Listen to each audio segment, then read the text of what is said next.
this video we will be seeing something about Make in India program. Okay, I'll start by giving you some details about the happenings that were in vogue when Modi government took charge. That is way back in 2014. Companies weren't manufacturing in India, and they were heavily dependent on China, not only for outsourcing but also sometimes for manufacturing and for service sectors also. So our infrastructure was actually ailing, I could say, and logistics had become defunct, because it's a kind of a vicious circle, right? Only when there is demand there will be some supply. The industry started depending on China for all those things, and so what happened was the government also stopped responding to the needs of the industry. So lots of bureaucratic problems also were there, like red tapeism.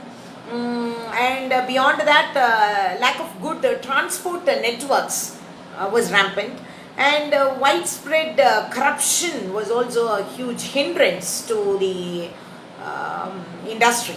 So when that was the case, Modi took over, and we had to talk about what we should do to make India a manufacturing hub. How to give thrust to the manufacturing sector in India was, everybody kept wondering about it. How to make India as a hub of global manufacturing? What are the lacunae, and how could that be achieved, and how far you can go beyond those lacunae? What are the best practices that is available right through the world? All that people had to study. And what was the aim? It was to facilitate investment, to foster skill development, to enhance innovation, to protect intellectual property rights, and to build a class apart manufacturing infrastructure. So what has been achieved now is by far, I would give you 2-3 points. Majorly I will be speaking on the mindset change. See, earlier, those days when we started things, we always had felt, many of my friends had felt that the government is a kind of a hindrance, because government had always thought it had to play the role of a regulator. But nowadays Modi government has changed that, and it's kind of playing the role of a facilitator. That's a welcome move, I would say.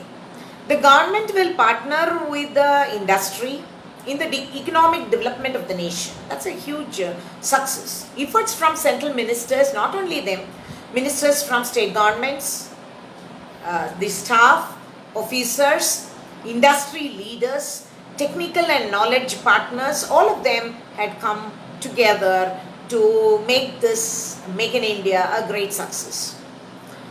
One thing which all of them kind of had a meet and discussed lots of things, and they came about with one thing, that is the PPP model, private public partnership model. So though that was in vogue earlier, the thrust is being given nowadays to that. So I would say 3 sectors have benefited heavily from this: railways, defense, and insurance. And in the medical sector we have medical appliances or medical devices production. So FDI has poured in, and red tapes, in the place of red tapes and files, we have brought in IT applications and tracking processes. See, when IT comes into play, then we can say that it becomes transparent, and the things become not only easy, it becomes transparent. So what happens is no corruption. If there is transparency, there cannot be corruption.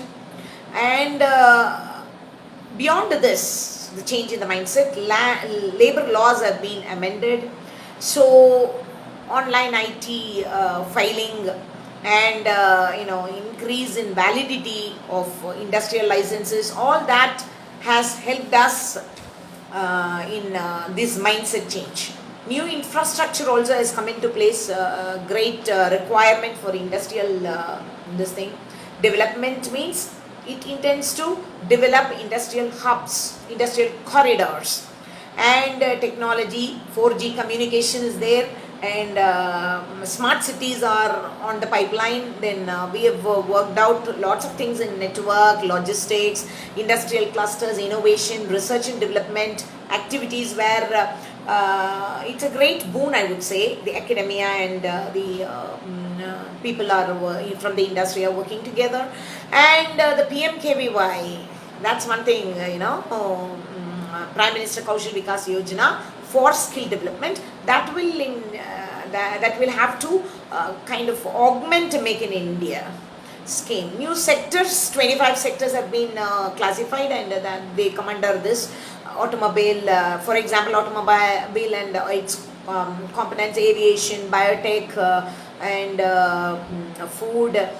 machinery, electrical machinery, pharma, ports, shipping, railways, renewable energy, space, textiles, garments, tourism, hospitality, wellness, thermal power, and so on, so on and so forth. Okay, technology acquisition and development fund has been created, and it's being proposed for the acquisition of appropriate technology, and also the patent pooling has been is being done for the domestic development of manufacturing equipments, for two things. One is to control pollution, and the another one is for reducing energy consumption.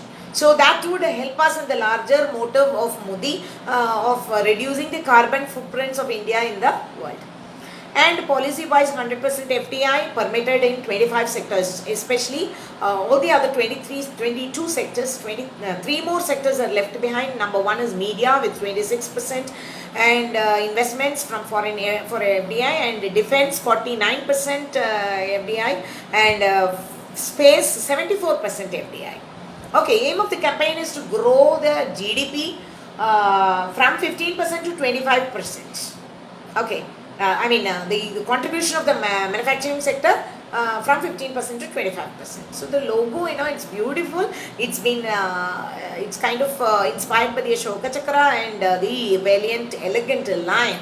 So it's Make in India. The campaign is dedicated by the Prime Minister on the one and only the patriot and philosopher of India, Deen Dayal Upadhyaya ji. So I think you would have had a brief understanding of Make in India. Let's meet in some other video on some other program of Modi. Radhe Radhe.